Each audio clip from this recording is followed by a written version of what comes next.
Hey everybody, this is Tearing Up the Game, coming at you guys again with another video.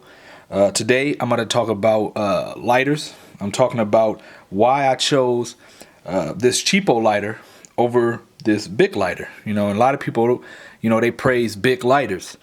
And I was just playing around with these lighters one day, and I found out something that just made me, want to switch to this type of lighter. I think it's it says GEI Phlox, PHLOX. I got it at the dollar store. Anyway, let me get into a little bit about these lighters here. So a Bic lighter, everybody knows, you flick it on, boom, it's working. It usually only takes one, flick. And I think that's why everybody likes them. They're kind of almost like a guaranteed, flame on. These, usually it always takes maybe 2 strikes. So anyway, so that's what kind of turned me off to these at first. Now what started making me like these is, you see how they're clear, see-through? You can see all the, how much fuel you have left and everything like that. You can also control the level of the flame. And you can watch other YouTube videos, they get real tricky.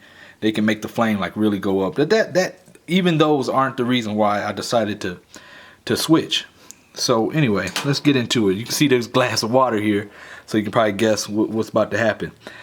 Say you're in a survival situation and your lighter gets wet.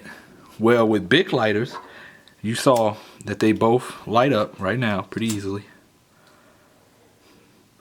Now Bic lighters, you get them wet, I'm gonna drop it in the water right now. You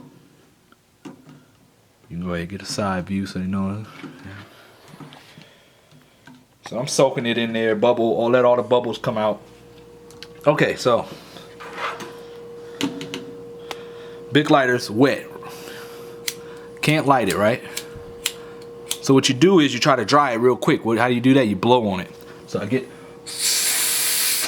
I put my mouth right where the fire comes out, and I just blow as much air away as I can. Or much water, I should say, not air. But I can't get it to light. And with Bic lighters, when they get like that, when they get wet, it gets harder and harder to turn that wheel. And I don't see one spark at all. Okay, so Bic is dead.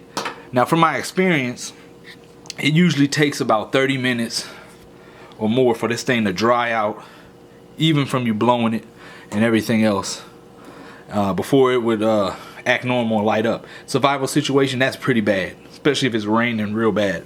So let's take the other lighter, the cheap lighter, the Phlox, Phlox. So I drop that in the water. Again, I let all the bubbles come up. Like, this is really soaking. This is like worst case scenario, like you took a dive in a lake. Okay, so bring it out, try to light it up.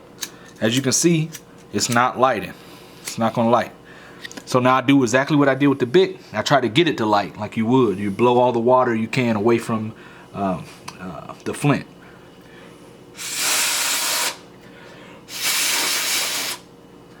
So got the water blown away from the flint. You can see a little spark. You couldn't see that with the Bic. Boom. You see that?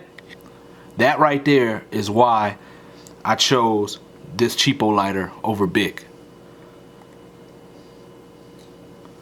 This is Tearing Up the Game. If you like this video, please subscribe and like it.